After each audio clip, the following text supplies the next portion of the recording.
naman tayong laro. So, andito, naka-level 54 na ako and I don't know kung real bang maka-cash out natin to. Ayan, 123 pa lang. And dito is ayan, 2 pesos pa lang. Pero nag-try ako dito mag-cash out through Lazada and yan, success. 18 pesos. Sa Lazada kasi 2 pataas pwede mo nang i-withdraw.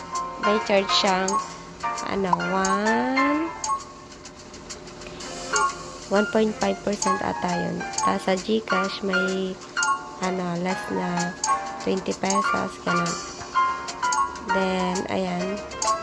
Hindi ko alam kung legit na maka-cash out natin to, pero pag na-cash out natin yan, gagawin ko ng video. Ayan. Kung para daw mapabilis yung yung level, 2 ways yung gagawin mo. It's either mag-i-invite ka or continue mo yung laro with maraming ads. Super dami talagang ads. So, yun talaga. Tapos dito, guys, pag level, ba yun? Dito.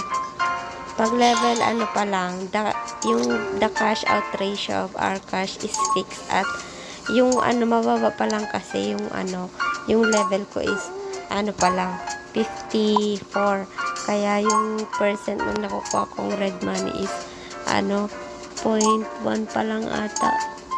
Ganyan, kailangan pataasin yan para maging 100% yung mo.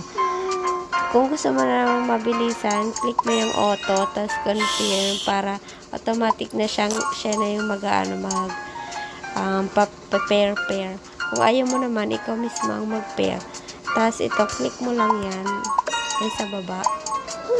Natapos ko na kasi yung ads ngayong araw. Kaya, ayan. So, mag-pair lang kayo. Pati yung ads natapos ko na, ayan wala na. So, ayan.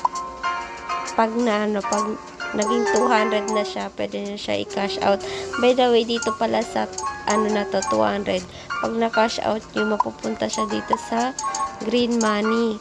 Hindi siya dito sa red.